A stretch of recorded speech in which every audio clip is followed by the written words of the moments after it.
ہندوستان میں اگر شاہ ولی اللہ کا ذکر کریں، آپ ملا معین سندھی کا ذکر کریں، تو آپ کو بعد کے ادوار میں سنت کی جو خدمت ہوئی، رشید رضا جیسے لوگ، عبدالعزیز خولی جیسے لوگ، ہندوستان کے مناظر احسن گیلانی جیسے لوگ جو اہل حدیثوں کو صدرم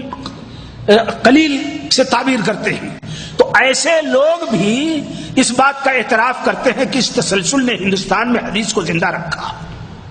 میں آپ کو بتاؤں، سعودی عرب کے 20 عالم ہیں جنہوں نے ہندوستان میں جا کر کے حدیث کی تعلیم لی۔ ایک تو شیخ عبدالعزیز کے استاد شیخ سعد بن عتیق، ان کے استاد اسحاق بن عبد الرحمن، اور شیخ محمد عثیمین کے استاد علی بن الوادی ابو الوادی، جنوب یعنی جیزان وغیرہ کے مصلح کبیر جو محمد بن عبد الوہاب کے بعد اس دور کے سب سے بڑے مصلح رہے ہیں، عبداللہ قرعاوی، اسی طرح سے عبدالعزیز راشد، عبداللہ علی قوعی، علی مدہش، عبداللہ قصیر، یہ سب لوگ گئے اور حضرت میاں نذیر حسین محدث دہلوی رحمۃ اللہ علیہ سے اور شیخ حسین انصاری سے ان لوگوں نے درس حاصل کیا، وہیں سے یہاں حدیث کی تعلیم پہنچی۔ تو جب 1918 میں رشید رضا کے پاس عبدالعزیز راشد وغیرہ گئے کہ ہم لوگ حدیث پڑھنے کے لیے آئے ہیں، تو کہا حدیث کہیں نہیں ہے سوائے ہندوستان کے، ہندوستان میں جاؤ۔ وہاں سے لوگ زبیر آئے عراق، وہاں سے جہاز پر اٹھے ہندوستان گئے، اور ہندوستان جانے کے بعد انہوں نے میاں نذیر حسین صاحب محدث دہلوی کے شاگرد مولانا حمداللہ صاحب پرتاپ گڑھی سے پورے طور پر درس حدیث لیا، اور پھر آئے تو مصر میں آ کر کے انہوں نے جماعت انصاری سنت المحمدیہ قائم کی۔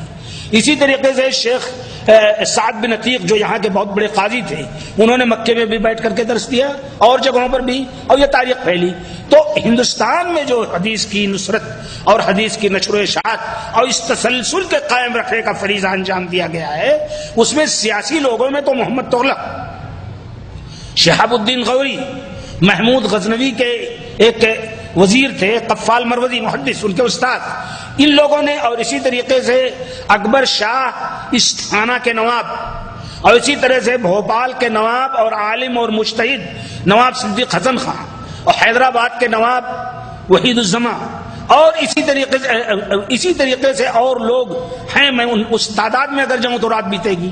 لیکن تسلسل کے ساتھ جو حدیث کا یہ تسلسل، سنت کا تسلسل، سنت کا اور حدیث کا اور توحید کا اور قرآن کا دفاع سب سے زیادہ اجتماعی طور پر جن لوگوں کے ذریعے ہوا، وہ 2 شخصیتیں تھیں ہندوستان میں۔ ایک تو شیخ نذیر حسین محدث دہلوی، جن کا لقب پڑ گیا ایٹومیٹک، جس کو عربی میں کہتے ہیں تلقائین، شیخ الکل فی الکل، شیخ العرب والعجم، جن کے شاگردوں کا ذکر بھی کیا ہے میں نے۔ تمام چیزوں میں حدیث، تفسیر، فقہ، یعنی فقہ میں سر سید احمد خان لکھتے ہیں میاں نذیر حسین محدث دہلوی کے بارے میں کہ ان کو فقہ حنفی کی جزیات پر جتنا عبور تھا کسی عالم کو عبور نہیں تھا۔ یہی صورت مولانا عبدالجلیل سامرودی رحمۃ اللہ علیہ کی تھی اپنے دور میں، جتنا زیادہ جزیات پر ان کو عبور تھا مفتی کفایت اللہ صاحب رحمۃ اللہ علیہ تک کو عبور نہیں تھا۔ تو یہ آ کر کے خدمت میں سمٹ گئی 2 شخصیتوں میں، ایک تو میاں نذیر حسین محدث دہلوی جن کی پیدائش ہوئی 1220 میں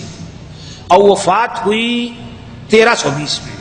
یا پیدائش ہوئی ان کی 1808 میں اور وفات ہوئی 1901 میں،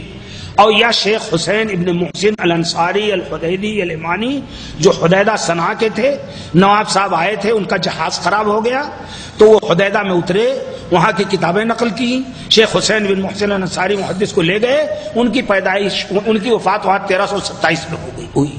میاں نذیر حسین محدث دہلوی کے شاگرد اور ان کی تربیت کا یہ کمال تھا کہ آج تک 1320 میں ان کی وفات ہوئی، یعنی 1901 میں، آج تک ان کو کوئی بھلا نہیں سکا۔ انہی کے شاگردوں نے صحیح بخاری، صحیح مسلم، سنن نسائی، سنن ابن ماجہ، ان ساری چیزوں کا ترجمہ کیا۔ اور سن لیجئے ان کی وفات کو کتنے دن ہوئے آپ سمجھ گئے؟ اس وقت 1425 ہے نا، 1320 میں وفات ہوئی تو 105 سال تو انہی کو ہو گئے، اور 70 سال وہ درس دیا انہوں نے، تو 75 اور 5 80، 180 سال وہ ہو گئے۔ اور اس کے پہلے شاہ اسماعیل اور ان کے دادا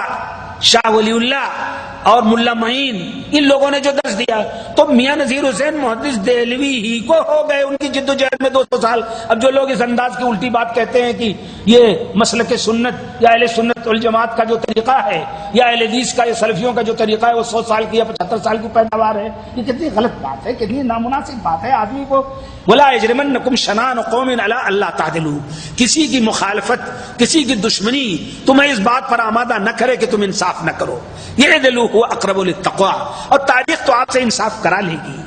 تاریخ آپ کی باتوں کو نہیں مانے گی۔ تاریخ عجیب ہے، یہ اتنی ظالم چیز ہے اور اتنی منصف چیز ہے کہ رفتہ رفتہ پورے طور پر سب آ جائے گی اور سب کو اقرار کرنا پڑے گا۔ تو میاں نذیر حسین محدث دہلوی رحمۃ اللہ علیہ کے بعد ان کے شاگردوں میں ایک تھے علامہ ابو محمد ابراہیم آروی، جنہوں نے سب سے پہلے اقامتی درسگاہیں ہاسٹل والی قائم کی آرا میں، اور جب دارالعلوم ندوۃ العلماء کی بنیاد رکھنے کا معاملہ آیا تو انشاء اللہ خان انشاء جو اس دور کے بڑے ادیب تھے انہوں نے کھل کر کہا کہ دارالعلوم ندوۃ العلماء کی کوئی ضرورت نہیں، علامہ محمد ابراہیم آروی کا مدرسہ احمدیہ آرا کافی ہے پورے ہندوستان کے لیے۔ اسی طریقے سے قاضی سلیمان منصور پوری رحمۃ اللہ علیہ، جب علامہ شبلی نعمانی نے سیرت النبی لکھنا چاہا تو علماء نے کھڑے ہو کر کے کہا کہ علامہ شبلی نعمانی آپ کو کوئی ضرورت نہیں ہے سیرت رسول لکھنے کی۔ سیرت رسول قاضی سلیمان منصور پوری نے لکھی، 1930 میں وفات ہوئی۔ میاں صاحب کے وہ بھی شاگرد تھے، اور وہ کتاب کافی و وافی ہے اردو میں، اور یہ حقیقت ہے آج تک سیرت رسول پر رحمت للعالمین سے اچھی کتاب نہیں لکھی گئی ہے۔ آپ لوگ اردو میں، انگریزی میں، عربی میں، تینوں میں پڑھ سکتے ہیں اس کو۔ تو میاں نذیر حسین محدث دہلوی کے شاگردوں میں سب سے پہلے شاگردوں میں امام عبداللہ غزنوی، علامہ ابو محمد ابراہیم آروی، اسی طریقے سے علامہ عین الحق پھلواروی، اسی طریقے سے علامہ عبدالعزیز رحیم آبادی،